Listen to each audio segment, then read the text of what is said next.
Day vacation. So you may not be home. You may be with your parents who perhaps you haven't seen for a year and a half.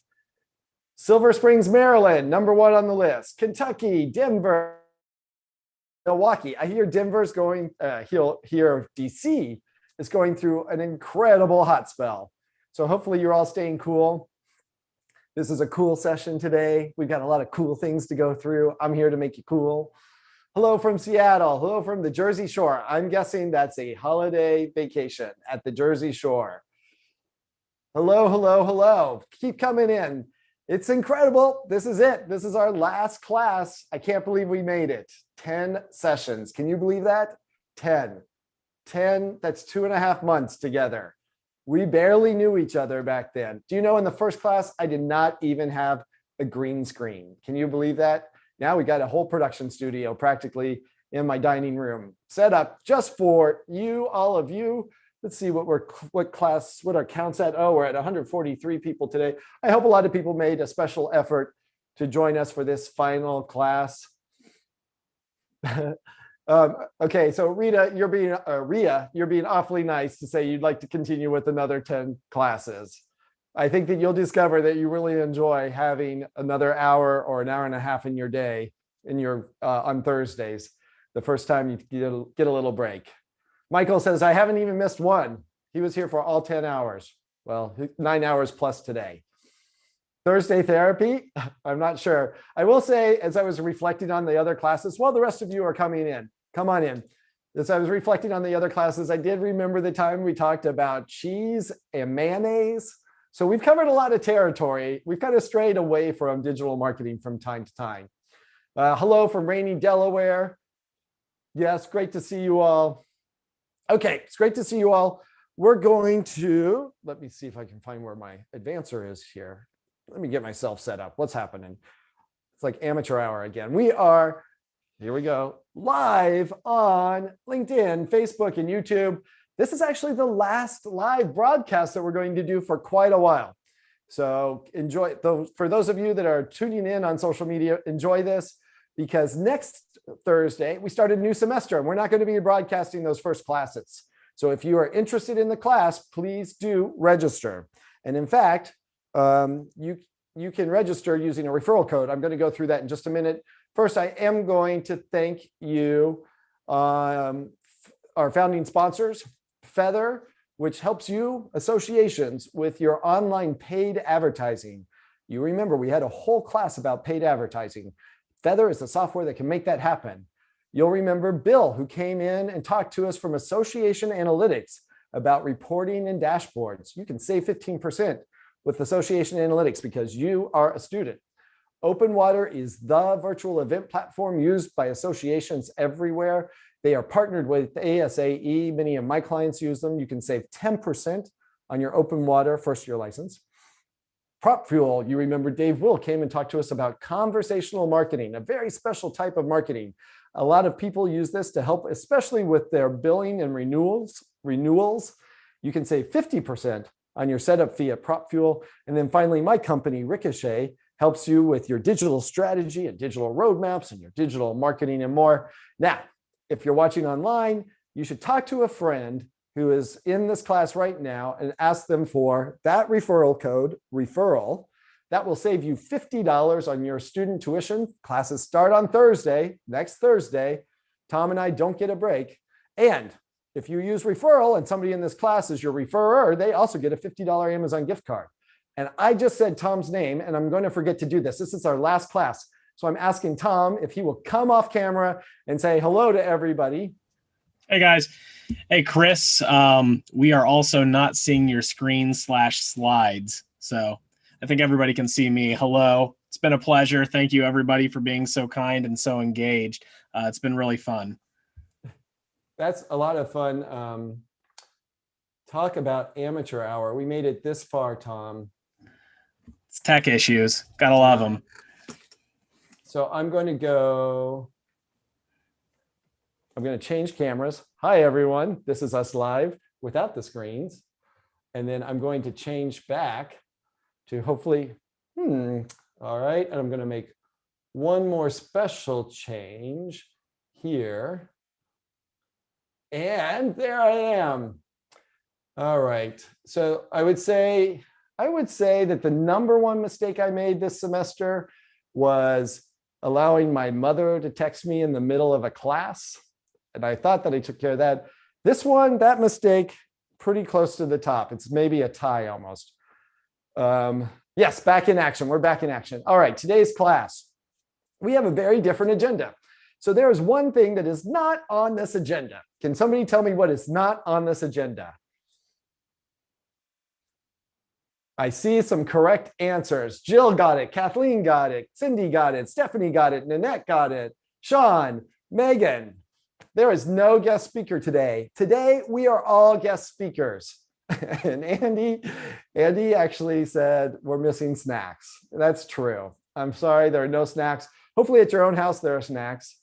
And there's no beer. Although I'm going to admit something to you all. Tom and I were getting ready just before this class. I told him, I'm really thirsty. I got to get a glass of water. I'm going to go off camera for a second. And I just walked over to the fridge. I have a bottle of that margarita it's like pre-made margaritas from Costco. So I just took a couple of hits of that and then I came back. I decided that I'm on 4th of July vacation already. So if you've got snacks or if you've got margaritas in your house, now is the time to grab it. This is going to be a pretty relaxed session today. This is meant to have a lot of fun with all of us together. Also, this is going to be maybe the most valuable session for you, even though we don't have a guest. And that is because Daryl emailed the Academy a couple of days ago and had a very special request. So Daryl, if you are in the room today, can you hop onto the chat and say hello? There's Daryl. I think it's Daryl.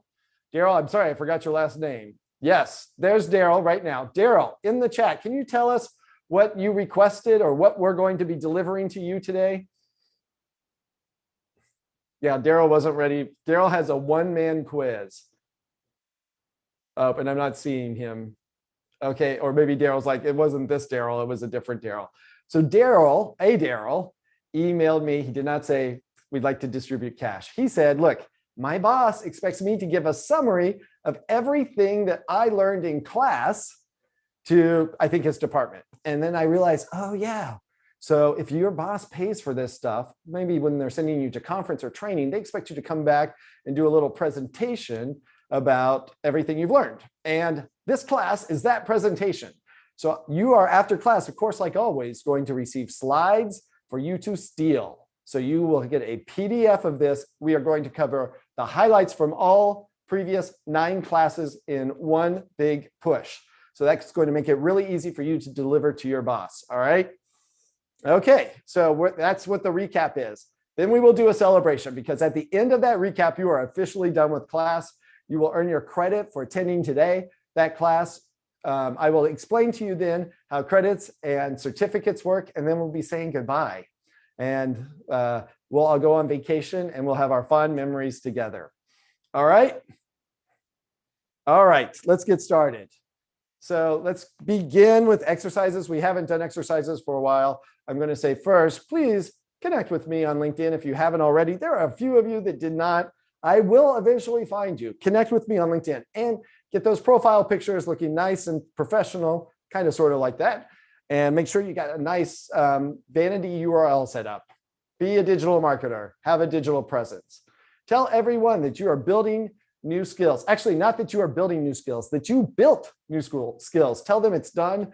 Tom, if you could put into the chat the links for our live broadcast on YouTube, on Facebook, and our live broadcast on LinkedIn going on right now. I would love it if you guys could comment on it. If you had a good experience in the class, please make a nice comment about that. Let us know how it went for you. This has been a lot of work for us. It's a bit of a passion project. And so we appreciate any kind words that you have. And if you have some helpful critique, we're open to that too. Just maybe don't put it on LinkedIn, put it in an email to us and tell us what we could do better. And you're going to have an opportunity to do that kind of systematically later. I'll explain to you what's happening at the end of the class. All right, jumping into the class recap. You may not remember this, but there are 304 students total enrolled. And I see today we have 201 people in the classroom. We had on average 225 students in every class. And it was really close to that number all along the way. It was really something to see all of you. This greatly exceeded my expectations. I was hoping to get 100 people, and we did triple that. You represent about 74 associations and about 29 companies. It's really a fantastic group. All right, we are jumping into the recap now. So here we go. Class 1. You may not even remember this. Way back in the day, we talked about 3 marketing eras. The old school awareness era, which was kind of the Mad Men era. The direct era, which was a lot around like Sears Direct Catalog and the beginning of telemarketing and the 800 phone number, the toll-free phone number. And then finally, the digital era. And for most of us, that's what our careers have been built in, the digital era. We are part of the digital era, but we are also part of a long history of marketers all building upon each other. We discussed the marketing funnel. This is our fancy new marketing funnel. So we're working on design stuff for the next class. And we've done a little bit of design work for the slides. So you get a taste of what some of those slides are going to look like. This is our marketing funnel. You remember, we go through steps in that marketing funnel from awareness to consideration to purchase and renewal. I kind of group purchase and renewal together. And you'll often think about campaigns that target one of those steps on the funnel. You might have campaigns that are about driving awareness. You might have campaigns about driving purchase. We typically do campaigns and set goals around one of the phases of the funnel. We talked about let me start again. We talked about data protection laws, and I said, I'm going to have this by the end of the next semester. I might look like a lawyer, especially when I'm wearing that suit, but do not think that I am a lawyer. So you need to, when you are considering all of this, and by the way, we got some questions about when and how to use data. So I'm happy to answer questions, especially as they kind of fall into this these legalities, but I will always say you need to talk to your lawyers too. So we talked about the CAN-SPAM Act. We talked about CASL, talked about GDPR. I got it there, right direction. And CCPA, not COPA, that's for children. CCPA, we talked about CCPA. So these were the big data laws. That presentation has a ton of details about all of them, so you can make sure that you are compliant. It was, I think, a really good class for us. MarTech stack. So what does MarTech stand for? I want to make sure you guys walk. MarTech stands for, show me in the chat here. I'm also going to, there we go, marketing technology, or 100% correct. And you know what? There's another acronym I should have had in here, but is not in here. Remind me what CTA stands for. Call to action, you're right. While we're at it, what's CPC? CPC, cost per click. And what's CPM? That's the tricky one. Yeah, cost per thousand. All right, so that was a diversion. We talked about MarTech stack. We said that there are really 6 big parts to your MarTech stack. Your AMS, like the foundation, right? Your email solution, your social management, advertising, maybe that's Feather. Marketing automation. I'm going to remind you all, I talked about email automation, which is just the email channel, but you need to be thinking about marketing automation, which is multiple channels: email, text message, push notifications, phone calls, voicemail drops, and the systems that you can use to manage all of those channels together. HubSpot's the one that I use a lot. Business intelligence solution, that is your analytics platform. That's what Association Analytics was talking about. Your core MarTech stack needs to be considering all of these elements, all 6 of these elements. All right. Let me tell you, I am off my game. I think it has absolutely nothing to do with that margarita, though. I think completely unrelated. All right. I believe that the was about email and copywriting. This is my sense from the feedback I got. And so In that class, we talked about copywriting basics. And I said there are these 5 things that you need to be sure to be thinking about when you're writing. First of all, it's not about me, it's about them. It's not about us, it's about them. And in fact, I even told you that when I was the CMO at the American Bar, if somebody brought that first pass of copy about to me, and if it had said the word you, if this said the word our or me or I would just turn it around and pass it back to him and say, I need you to rewrite. The focus is always on the reader. We talk about now. So that very specifically, when we do event marketing for your annual conference, I see sometimes these emails that go out that say, hey, our annual conference is going to be October 13th. Thought you would like to know. Well, okay. Like it's kind of a hold the date email, but I don't think anybody really holds the date. You need to be pushing hard to have a call to action that allows them to take action right then. And also, I don't like to get too far ahead with deadlines. So it's a little tricky with events, but especially for membership billing. So if there's a deadline that's 2 months in advance, I'll say your membership is ending soon, renew now. But I'm not going to say your membership ends September 1st, renew now, because it's July 1st. Nobody's going to take action on that. So I'm a little vague sometimes when I've got a deadline so far out. We do come with an angle. So there's usually a little hook or story to our copywriting. We make it skimmable. The only people really in the end that are going to read your email from top to bottom so carefully are you and your boss. Those are the people. Everybody else is just like bloop, bloop, bloop, bloop, bloop. They're looking for bullets and keywords and bolding. You want to make sure you're succinct and that you tell the key story, especially at the top, and then everything else is scannable. And that goes a lot to the structure too. You want to think about how you're structuring it all out. That was the #1 class. People love that copywriting tip. And I see Lori is saying, hey, and hi, Lori. I talked to Lori earlier today. Lori is saying that she's paying attention to it now that often they talk about us at her organization. That's in North Carolina. And she felt like that was one of the best takeaways. Thanks for that nice compliment. You and yours. It's all about you, not about ours. Not our academy, it's your academy. We talked about how to drive email blast results. So do not pass go straight to jail if you are not following these steps. You have to get from one step to the next to the next. So many times people want to jump right into this bubble when they are critiquing the email, but you know where you should start? I am terrible at this. All the way over, I can't do it. All the way over there at the list. There we go. Start at the list. The list is the most important part of your email. That's what decides really your success. Then you think about the day and time, the mechanics. We had a conversation this morning, Lori and I did, about the mechanics of the email send. Then your from address, your subject line, and that preview text.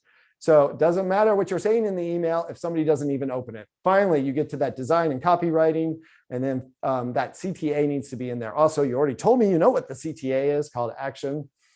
And I'm seeing some mechanical questions in the chat, Tom, so I'd like you to tackle some of those for us.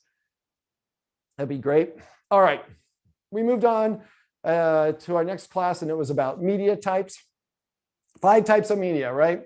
And when I told you, when I'm doing marketing plans, I'm kind of going through this checklist in my head. So often we talk about, like, we just jump into the email plan, but you've got more to the story and you want to make sure you're covering off on these categories. They may be more or less relevant for your marketing plan, but you need to talk about them nonetheless. And those categories are owned media. This is a tricky one. What does owned media mean? Tell me somebody who remembers what owned media is. It's the hardest one. Yes, Michael, out of the box, he's got it. It's your own magazines, your own website, your own email list, your own, etc. Yep, distribution internal organs. I like that. It's a great description. All right, paid media. This is your online advertising. This is what you do when you do your banner ads. Earned media is a tough one. What's earned media? Who remembers earned media? I'm going to give it a minute. I'm going to make you guys work and lean into that computer. Press coverage, media coverage. Yep, impressions. You got it. This is what other organizations write about you without your involvement. What's placed media? That's, I think, the hardest of all of them. I'm going to wait here. Yes, Gabriel got it right off the list. So This is what other organizations write about you, other media write about you, but you write it for them. And so I think I told you that, like, you may have read articles that about my company Ricochet that run in Associations Now from ASAE. That's an email newsletter. 9 times out of 10, I wrote those for them. They do a light edit. 1 time out of 10, not with Associations Now, I do the light edit, I send it through, and then change the author from me to somebody at the media company. That's always a surprise. But place media is the content that you write and then place in another media outlet. All right, in social media, I know you guys got that one. I'm sure some of you are ready for that answer, but I'm not going to give it to you. I'm not going to let you do the easy stuff. All right, advertising rule of 7. We've talked about this in multiple classes. What is it? Sponsored content. There's a question. I'm going back. I'm sorry. Question about place media and sponsored content. So sponsored content, I think, is a little different. So sponsored content, they don't touch a word, right? So they don't touch a word, and they place it just like you gave it to them, and it'll be labeled sponsored content. Place media, usually you write it, they edit it, they may tweak it, they may come back to you and tell you they need some changes. That happens a lot in the work that I do with Associations Now. So I distinguish it from sponsored content in that way. Okay. And now you all have the right answers for the rule of 7. Advertising rule of 7 is somebody needs to see a message 7 times before they take action. Now, you probably remember the fun parts of the rule of 7. I hope you do. Who can tell me what decade this rule was developed? Yes, you remember the 1930s. I do appreciate gauge on this class that you remember those details. And what industry came up with the rule of 7? It's an interesting industry because it's been a tough year for them. Yep, Charlotte has it. The film industry. Film. Casinos is probably much more interesting. You don't have to show me things 7 times at the casino for me to take action. I will do it on the first exposure. Walk right up to the blackjack table, or my favorite's actually the roulette table. And since we're talking about distractions, I went to the new Hollywood casino in Fort Lauderdale, actually Hollywood, Florida, which is very nice. It's shaped like a giant guitar that goes up into the sky. There's lasers that go up where like the guitar strings are. A whole light show. The evening entertainment light show was set. It was right after the Super Bowl, and so it was set to oh my gosh, what's her name?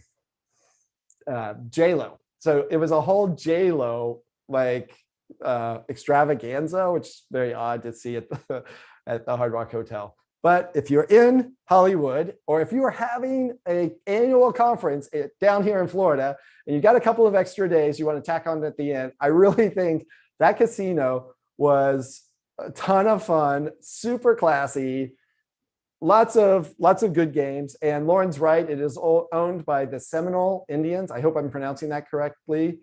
And yep, it was that we just had an earned media commercial. I will tell you one disappointment though. There's no live roulette. It's all video roulette. And that is not fun to me. I like to sit at the table with other people and talk to the other players and the dealer. All right. And we're going to continue with a lot of interesting conversations just like that. And if you are watching on social media, I'm sorry, you're not going to be able to join us for the rest of those conversations. So we're going to say goodbye to the people that we are live broadcasting to, and we're going to